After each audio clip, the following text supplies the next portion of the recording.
Hello. Hello, welcome. Welcome back to another English podcast with Paul. I hope you're doing well. I really do. I hope this time of year is being good to you. It's summer for me, and right now the weather is really good, and my life is doing really well right now. So I'm hoping the same for you. I really do. I hope things are going really, really well. Let me know what's going on in your life and reach out and we can have a conversation.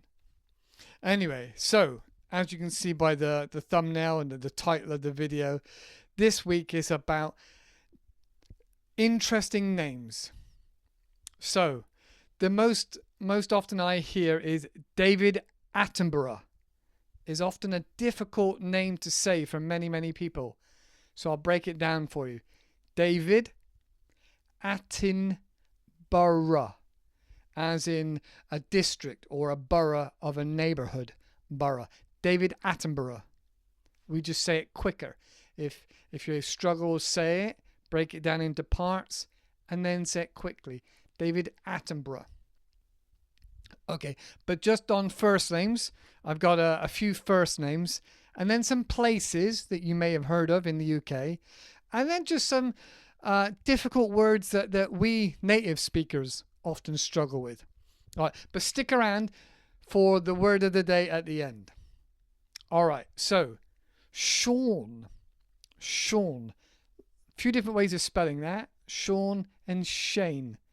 A few different ways of spelling both of those. For most names, actually, there's different ways of spelling it, but we'll try and keep it simple. Sean. David Attenborough. Teresa. Now you see the TH sound and you make a th sound, but it's actually Teresa. Like Therese R. Green is a bit of a joke we say when somebody says their name is Teresa. Teresa Green, Teresa Trees are green. Teresa Green. Okay. Nathaniel. Again with that TH sound. Ezekiel. Bit of a biblical name, but quite rare as well. Christopher. Some students have struggled with. Penelope. Theo. And Jared. That's kind of the top ones that I've heard. If you've got other names that are difficult to say or pronounce, then let me know. Because pronunciation is important to help ourselves get understood when we're in that country. All right, so I'm not going to go on for too long about people's names because there are so many and it'll be a long, boring video otherwise. So moving on to place names. Like I said, you probably heard of these and you go, oh, right, okay, so that's how they're pronounced. All right, this is the most famous one. Edinburgh in Scotland. Some people say Edinburgh, but it's not. It's Edinburgh. Again with the David Attenborough. Edinburgh. All right, Edinburgh. Worcestershire, as in Worcestershire sauce. Although it's W-O and you think it's war, it's Worcestershire. Then we have Cheshire, which has got a T in the middle, so you think it's Cheshire, and it's not Cheshire, it's Cheshire. Berkshire or Buckinghamshire. Brighton. Birmingham. Now, obviously in the US, they pronounce it differently, and they have their own Birmingham. So we don't call it Birmingham. Again, just say it quick. Birmingham. I don't know why we shorten the sounds of it, but Birmingham. All right, then we got Derbyshire, which sounds like Derbyshire. And Gloucestershire.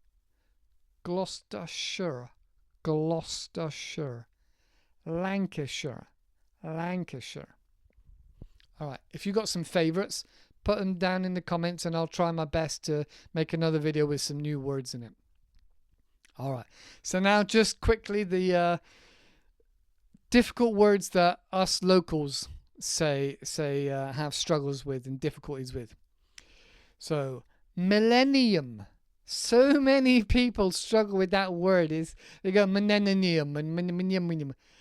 Millennium. Millennium. It's very, very difficult for a lot of people, especially children. Millennium. Millennium. How about the throat here? We call that the esophagus. Esophagus. Again with the funny sounds.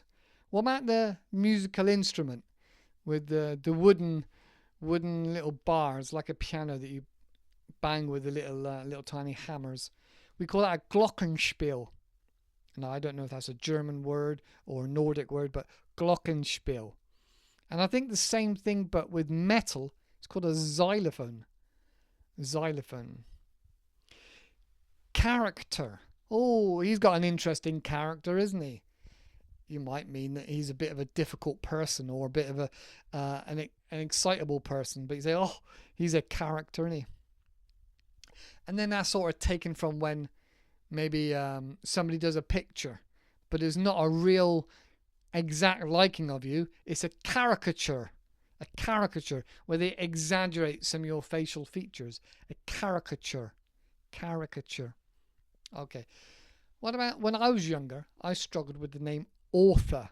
Author. Author. I really, really struggled with that. This next word is very popular. People talk about it a lot in nomadic industries. Entrepreneur. Entrepreneur. So you think it spells entrepreneur, but it's not. It's entrepreneur. All right. What about this one? When somebody says, "Oh, there's a phone call for you. There's a phone call." All right. Yeah. Whom is speaking, please? Hello, this is Mr. Jenkins. To whom am I speaking, please? Whom, meaning who. Who? Whom am I speaking to? All right, running down the list a bit quick now. Cravat. One of these things you have for getting dressed up. You wear a cravat. I've completely lost it, actually. I can't remember what a cravat is. Something you wear. Much like a cummerbund. A cummerbund is like a belt, but it's sort of to hold your belly in, and it's really, really wide, and it goes often with an outfit, like a black tie outfit. Cummerbund, cravat. Okay. This one I actually got wrong myself, and I had to learn it again recently, and it's hyperbole. It looks like it's spelled hyperbole, but it's hyperbole. Hyperbole. Now, if anybody's learnt from the US, now this next one will be very different. Now, in the US, they say aluminum, and in the UK, we say aluminium. Aluminium. Aluminum. And also, we say petrol or petroleum, and we'll have petrol, unleaded petrol. Very rarely we have regular petrol now. And diesel, whereas in the US they call it gas, even though it's a liquid. Short for gasoline. I don't know where they get the word gasoline from, but we call it petroleum. So we'll say I'm going to the petrol station and I'm going to fill up with diesel, or I'm going to fill up with unleaded petrol. That's the only choices we have, really. Unleaded petrol or diesel. Occasionally you get an old vehicle that might run on LPG, liquid petroleum gas. So there we go, that's slightly different. And you can fill up your tanks, especially if you've got an RV or a camper van, something like that. So aluminium. Again, this one was difficult for me. Rural. Rural. Okay, rural, meaning out in the countryside. Oh, the rural people.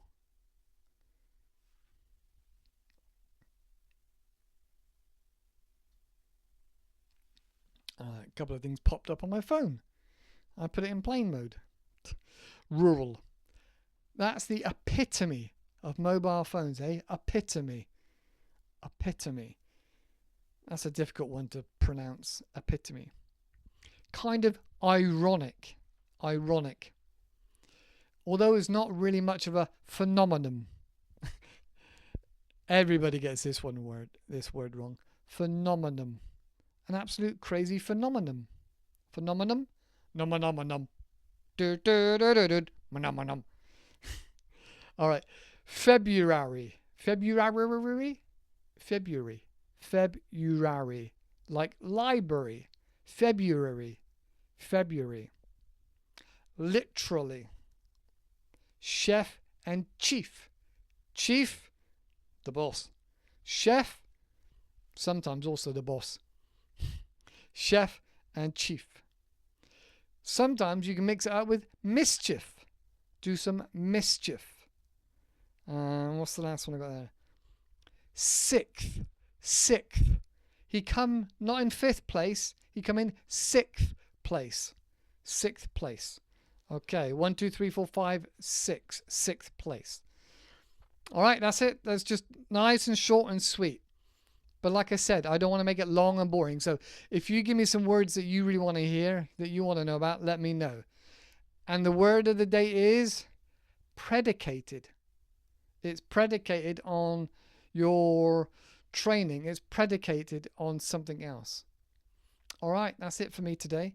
Let me know if there's any words you want to know. And I'll keep you up to date with where I am. You might tell by the background.